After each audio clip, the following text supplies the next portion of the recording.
Hello, Warriors of Light, and welcome to my weekly podcast that covers different Final Fantasy XIV topics.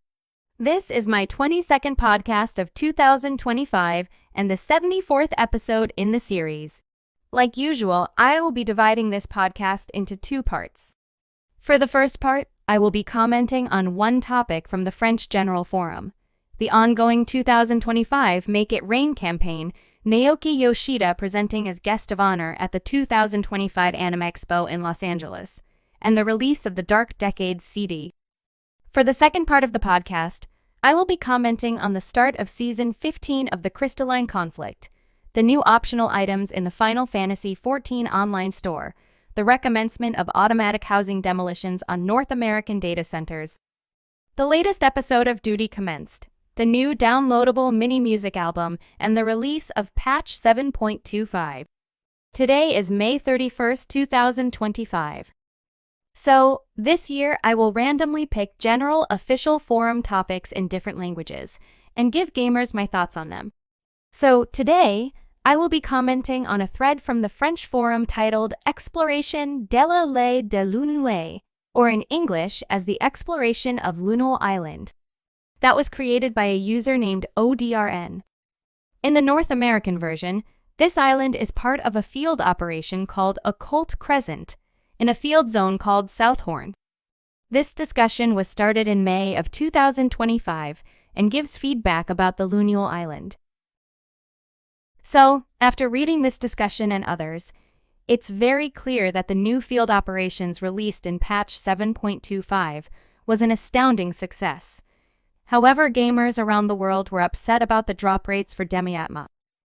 Demi-atmas are items that are needed to start the first stage of your phantom weapon. There are 6 different types and gamers will need 3 of each type to complete the quest. In addition, another poster by the name of ffxiv mentioned the new phantom jobs take a bit of time to complete, and the exploration is pretty neat with random treasure chests appearing all over the island. I fully agree that this content is made perfectly for casual gamers and offers something mysterious and intriguing. Overall, this is a hot topic around the world, and gamers can expect this field operation to be expanded in the next patches. So, in closing this part, I highly recommend gamers to take a look at this French discussion and check out the new field operation released in patch 7.25. Next, the 2025 Make It Rain campaign has already started and will end on June 11th. To participate, gamers will need to speak to the ebullient citizen in Ulda, Steppes of Nald, and start the quest titled Royal Rumblings. Also, gamers must be at level 15 and complete one of the following main scenario quests: the Gridanian Envoy, the Uldan Envoy, or the Lomanzan Envoy, and need access to the Manderville Gold Saucer. Gamers will also be able to receive increased MGP points by 50% and obtain rare in-game items, such as the Overreact emote and the King Elmer III card. Other Gold Saucer prizes may be purchased at a reduced MGP cost from the campaign attendant. MGP is an acronym for Manderville Gold Saucer Points and is a currency used on the Manderville Gold Saucer.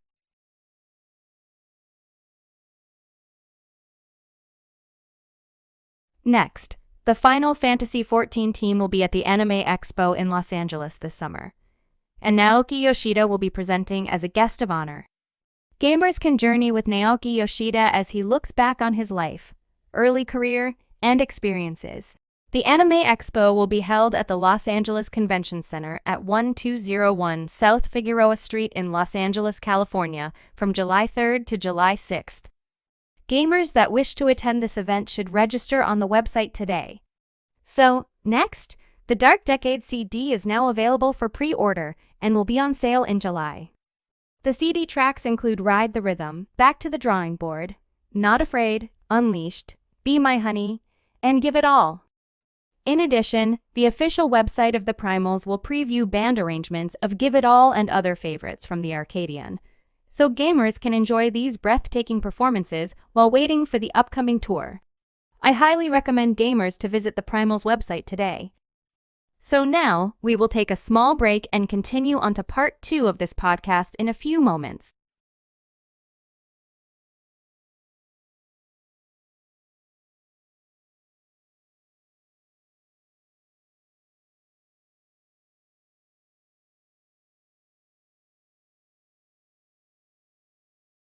Welcome back, everyone. So, for part 2 of this podcast, I will be commenting on the start of Season 15 of the Crystalline conflict, the new optional items in the Final Fantasy XIV online store, the recommencement of automatic housing demolitions on North American data centers, the latest episode of Duty commenced, the new downloadable mini music album, and the release of patch 7.25. So, Season 15 of the Crystalline conflict has already started, and gamers can aspire to even greater challenges. To participate, gamers will need to complete the following quests associated with your Grand Company and sign up to battle in Duty Finder under the PvP section. In addition, ranked matches will be hosted in the following data centers, and gamers can register for ranked matches from their applicable logical data center. I highly recommend gamers to participate for the rare weapons and mounts. Next, the Final Fantasy XIV online store released new optional items and is offering a sale until June 10th. Gamers can purchase a new mount titled His Royal Headness on Parade. In addition, gamers can also purchase the new Authentic Cactuar Dining Table, the new Authentic Senior Sabatender Chronometer, and the new Imp Attire. Gamers can find more information from the Final Fantasy XIV online store. Next, the automatic housing demolition timer for worlds in the North American data center, which was halted temporarily in January 2025, will resume on Friday, June 6th. The counter for automatic demolition may be reset for certain estates depending on the usage of housing during the period when estate demolition was suspended. If an estate hasn't been built on the plot, the counter may be reset upon entering the estate once it has been built.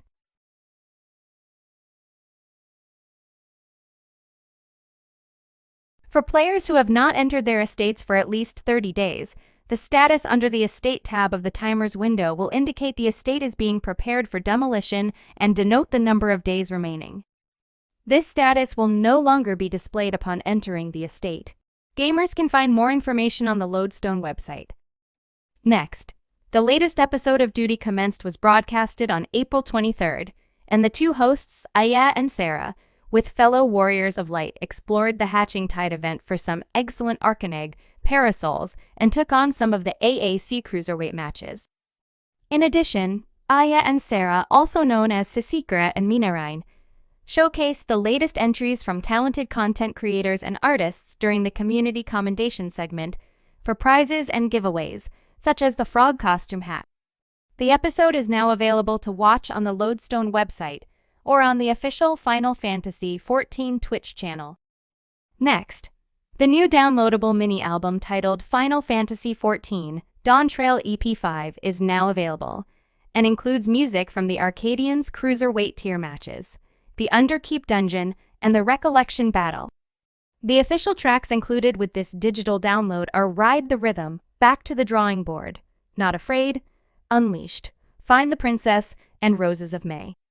Gamers can purchase these songs in the iTunes Store and from Amazon Music.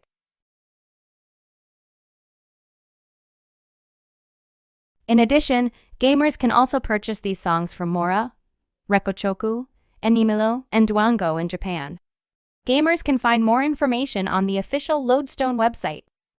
Lastly, patch 7.25 was released on May 27th and included a new field operation named Crescent Isle, Mirage Island, with an area named the Occult Crescent, Southhorn. In addition, the patch also included Mamulje Allied Society quests and more Hildebrand adventure quests. Also, phantom weapons are now obtainable through new weapon enhancement quests provided by Geralt Blackthorn, the legendary blacksmith for all relic weapons in Final Fantasy XIV. To participate in the new field operation, gamers will need to speak to the Expedition Messenger in Tuliolal and start the quest titled One Last Hurrah. Gamers must have completed the main scenario quest Dawntrail. To participate in the Mamul J Allied Society quests, gamers will need to speak to Godel J in Yak TL and start the quest titled Cultivating Hope. Gamers must have completed the main scenario quest Dawntrail and the side quest One Forest. So, to participate in the Hildebrand adventure quests, gamers will need to speak to Nashum Hakaraka in Solution 9 and start the quest titled Wizened Testimony. Gamers must have completed the main scenario quest titled Crossroads and the side quest titled The Case of the Displaced Inspector. And to participate in the Phantom Weapons quests, gamers will need to speak to Litter Say in the Phantom Village and start the quest titled Arcane Artistry. Gamers must first complete the side quest titled Unfamiliar Territory to begin the Phantom Weapon quest line.